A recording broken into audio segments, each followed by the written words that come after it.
Shalom ibu bapak saudara terkasih dalam nama Tuhan kita Yesus. Semangat pagi. Bertemu kembali di channel Rionando Butal-Butal dalam khotbah 5 menit aja atau kelima untuk renungan harian. Renungan pada hari ini saya ambil dari kitab Efesus pasal yang kedua ayat 19 sampai dengan 20. Demikian kesaksian firman Tuhan. Demikianlah kamu bukan lagi orang asing dan pendatang, melainkan kawan sewarga dari orang-orang kudus dan anggota-anggota keluarga Allah yang dibangun di atas dasar para rasul dan para nabi, dengan Kristus Yesus sebagai batu penjuru. Yesus Kristus sebagai batu penjuru. Ibu bapak saudara terkasih dalam nama Tuhan kita Yesus, berbicara tentang keluarga. Kita tahu bahwa orang-orang yang tidak seberuntung kita yang memiliki keluarga, memiliki ayah dan ibu, kakak, adik, abang, mereka yang berada di panti asuhan, ketika ada yang memungut mereka untuk dijadikan anak angkat, betapa senangnya mereka karena telah memiliki keluarga.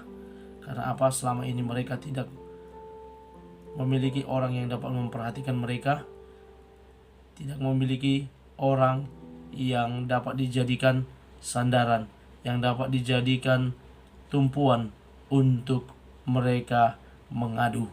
Dan ketika mereka telah memiliki keluarga yang baru, betapa bahagianya mereka. Ibu bapak saudara terkasih dalam nama Tuhan kita Yesus, orang-orang non-Yahudi yang secara khusus dalam nats ini merupakan jemaat dari Efesus,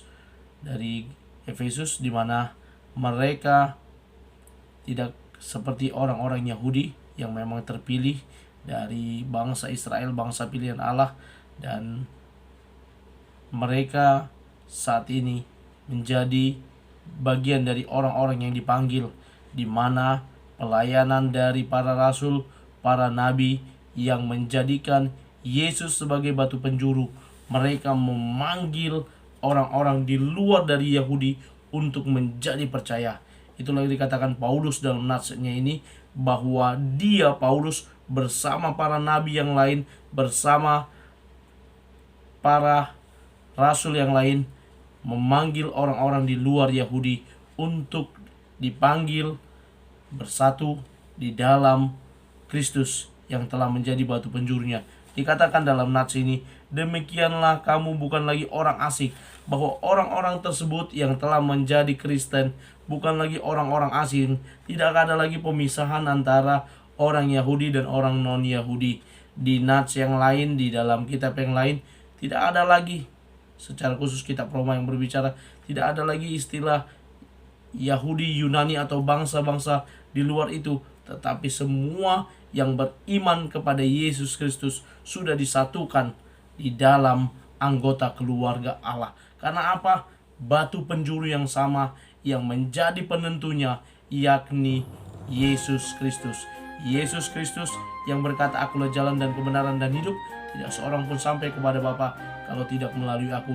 Yesus Kristus yang mati tersalib di kayu salib tersebut, yang telah menjadi tebusan bagi dosa manusia, dan dia telah mengorbankan dirinya untuk rela mati di kayu salib agar orang-orang yang berdosa yang percaya kepadanya boleh diselamatkan karena penebusannya di kayu salib.